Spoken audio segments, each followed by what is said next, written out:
Okay, I don't want to waste anybody's time this morning. I want to get all this information out quick and allow you guys to ask any questions you might have. But welcome to the weekly wave. Appreciate you guys being here. We're going to go on to the next slide here, and we're going to talk about all the wonderful things going on. So we've got the wave rollover. We're going to start that on July 12th. We're going to have it down for 2 weeks. There's a lot of things we're going to be trying to put into place during that rollover. The new transfer system is going hopefully to be up and operating after the wave comes back up. Some STN system enhancements that we're looking at.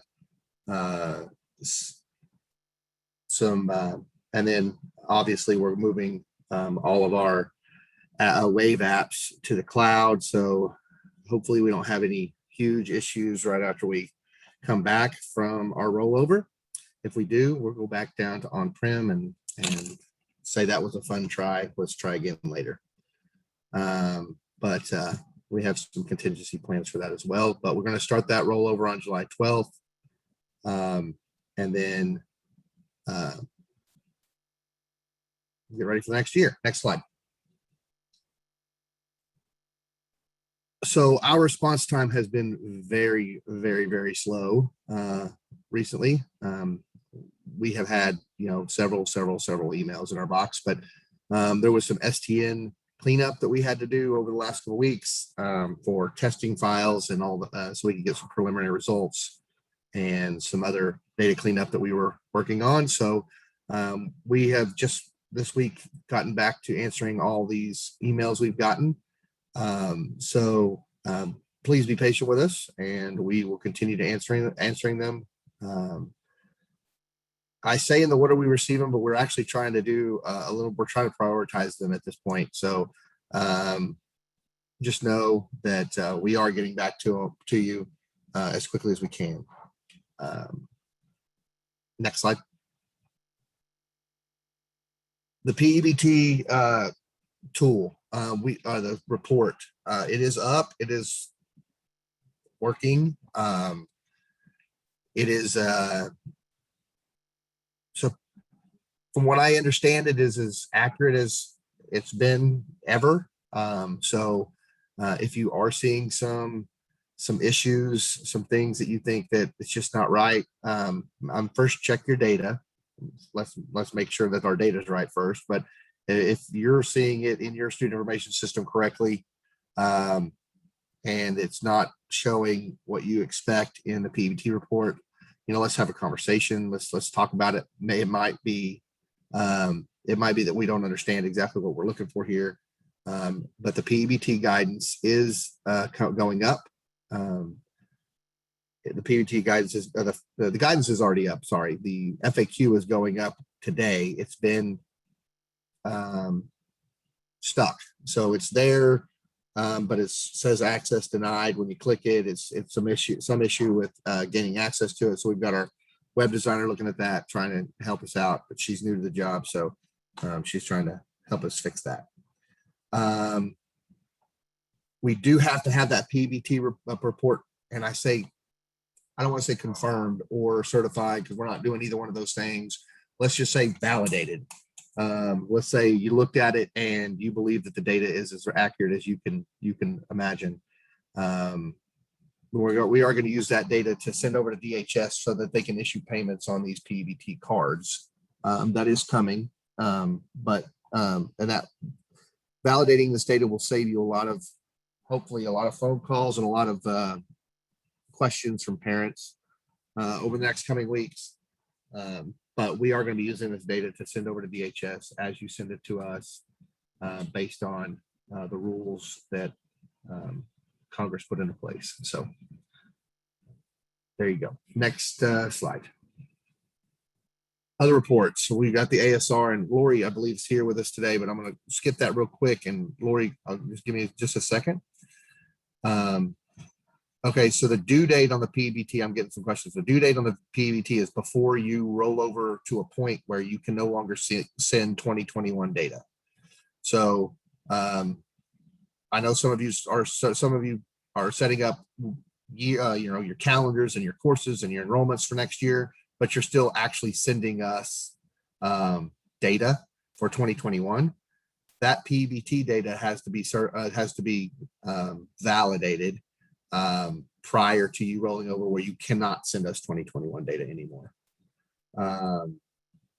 There are no buttons to click. There are no certifications to send. There's no email to send. No letter. Nothing like that. It's just here's your data. It's very, very similar to ASR type stuff. So we use a lot of the same rules that we do for ASR. So just know that there's nothing to do. It's just to look at the data and validate that you think that that's as accurate as you can get it for now. Post-secondary opportunities report. We are not opening the report. It's actually, I think it's open in the wave right now, but we're going to close it. We are not using that wave post-secondary report this year. Post-secondary opportunities report. Accountability wants you guys to look at the accountability reporting app and the coursework tab. Okay. I know they're having issues with block classes, trimesters. I'm going to start having Kyle look into the grades and make sure that we're getting grades in a way. But after that, we're going to have to look at accountability and ask them how they're interpreting those things. I don't know how their developers have built that report out, but I will look to see if your grades are coming in and how we're receiving them, and then we'll go from there. That's the only thing I've seen so far be an issue is for those, and I call them less than traditional scheduling types, or what we're having problems getting grades. TLE qualitative report closes tomorrow. If you have questions, please reach out to JC Smith. I'll definitely get her phone number or email address, and you guys can get a hold of her. She definitely is finishing those up, and she's excited about how it's working and how it's going. So Morningstar just put JC's email in the chat, so thank you very much. Lori, do you want to give us an update on the ASR and how that's going? Yeah, you're on. It's going good. I mean, we want the districts to have it all, everyone certified by next Wednesday, because it gives the REOs a week to work through any problems, because their due date is the 30th. So that would be the next week. We are at less than 100 people certified, and I'm very excited, especially after a little snafu on Monday. And so if you have any problems, please call us, email us. We are ready. We are ready. And you said less than 100 certified, or less than 100 left to certify? Left to certify. Oh, cool. I watched that talk. I'm like, I don't know. I'm like, I wanted under 100 so bad. And I got there today. Yesterday was a good. We had some good success. I know we're still working with some other districts, so I think we'll be successful tomorrow. We'll have some more come through, and definitely on Monday. But if you guys, we're going to start sending out emails to superintendents who have theirs confirmed and open, to see if they need a little push or a little help, or what's the holdup.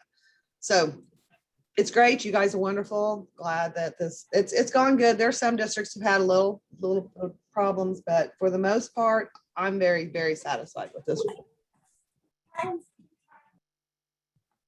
All right, thanks, Lori. Next slide. I think that's the next slide is just questions, really, but yep. So we will turn off recordings and take questions from you guys if you've got any other questions.